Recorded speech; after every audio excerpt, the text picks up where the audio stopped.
Aujourd'hui, nous fêtons Saint Gilbert.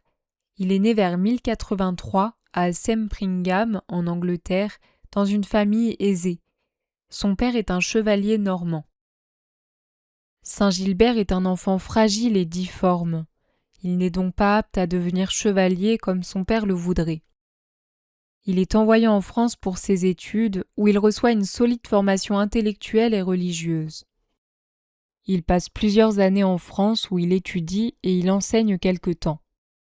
Ensuite, il revient en Angleterre et il reçoit la charge des paroisses de Sempringham et de Tyrington.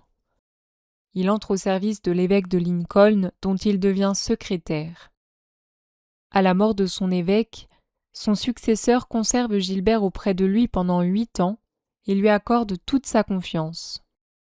L'évêque le pousse vers le sacerdoce et Gilbert, qui aspire plutôt à une vie discrète, accepte finalement d'être ordonné prêtre. Sa particularité en tant que prêtre, c'est qu'il est très attentif à la formation chrétienne de ses paroissiens. Notamment, il s'occupe de plusieurs jeunes filles pauvres qu'il instruit dans la foi et qu'il encourage à mener une vie consacrée à Dieu en leur donnant une règle de vie inspirée sur la vie monastique. En 1131, après la mort de son père, Saint Gilbert retourne définitivement à Sempringham. Il hérite du domaine familial et devient seigneur du château et des terres. Il profite de cette acquisition pour fonder une petite communauté religieuse avec les jeunes filles qu'il forme. Avec l'aide de son évêque, il fait construire un cloître pour les religieuses. Vers 1139, il fonde un second monastère. Ces communautés ont un grand succès et de nouvelles fondations apparaissent. En 1148, Saint Gilbert se rend à l'abbaye de Cîteaux afin de demander l'intégration de ces communautés dans l'ordre cistercien. Mais les abbés refusent sa demande. Face à cette situation, Gilbert décide de créer un ordre indépendant.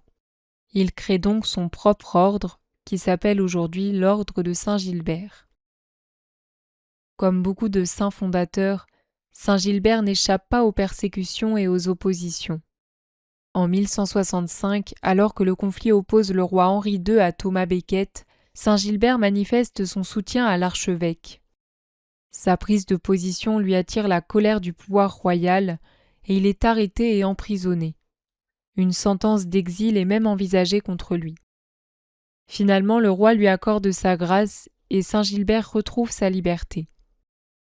Quelques années plus tard, en 1170, il doit affronter une grave crise intérieure lorsque 90 frères d'une de ses communautés se révoltent contre son autorité. Saint Gilbert reçoit le soutien du pape Alexandre III, ce qui lui permet de rétablir la paix dans ses communautés. Il meurt le 4 février 1189 à Sempringham. Saint Gilbert, en ce jour, prie pour nous. Nous te confions toutes les communautés religieuses. Que toutes ces communautés puissent vraiment être à l'école de Jésus-Christ, avec un véritable esprit de charité et d'humilité. Protège-les de tout esprit sectaire et de tout esprit de domination. Amen.